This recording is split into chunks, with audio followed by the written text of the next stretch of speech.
Senhora presidente, senhores vereadores, vereadores eleitos, Paulão, a Neca, o Betinho, o Charles, a ex-vereadora Dona Gessi. Parabenizo toda a equipe do Arsenal pela conquista do Sub-20. Eu imagino muitas vezes que você vê no final de um campeonato, quando a equipe levanta a taça, você vê a foto, aí você vê que a equipe é muito maior, que a equipe acaba não sendo só... É importante, todos fazem parte, o treinador, todos os atletas, mas tem uma equipe muito importante que está por trás dos atletas, que é os pais, né? Então tem que dar os parabéns para os pais que com certeza contribuíram muito para essa grande conquista. Parabenizo a família do professor Heraldo Borghetti pela nomeação da Escola Municipal do bairro Vila Nova, o Dr. Luiz Borghetti, que está aqui acompanhando a sessão.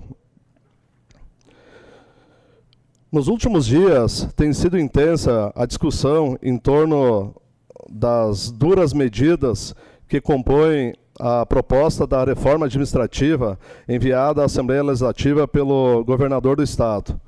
Do ponto de vista político, é uma questão que provoca significativas divergências entre as diversas correntes ideológicas que compõem o Parlamento Gaúcho.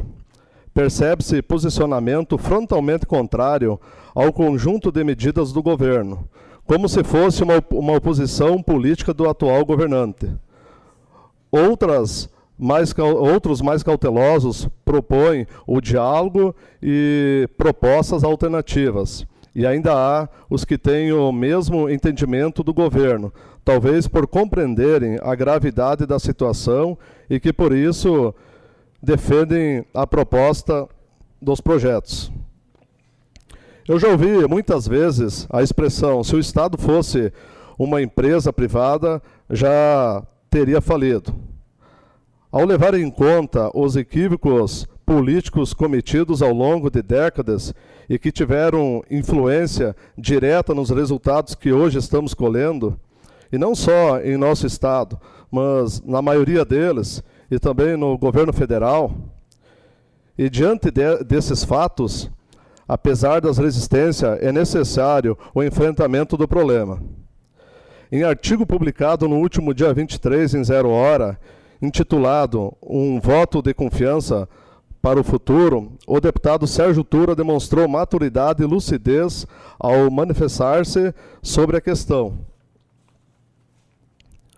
Reconheceu que o Rio Grande vive a mais grave crise de sua história e que a sociedade gaúcha precisa se unir em torno das soluções necessárias.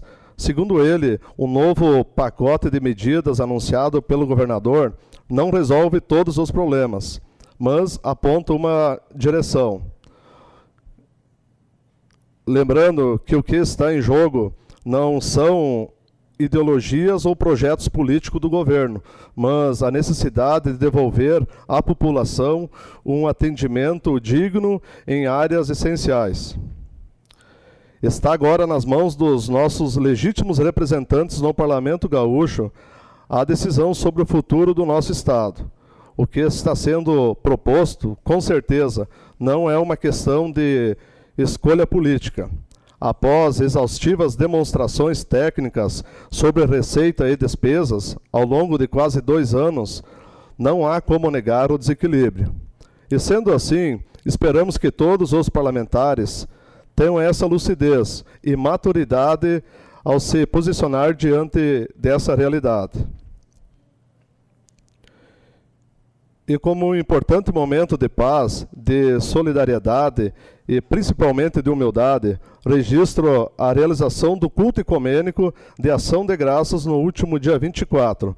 Foi um momento importante de reflexão, de espiritualidade e de agradecimento. Meus cumprimentos aos organizadores e a todos os que participaram do ato. Seria isso.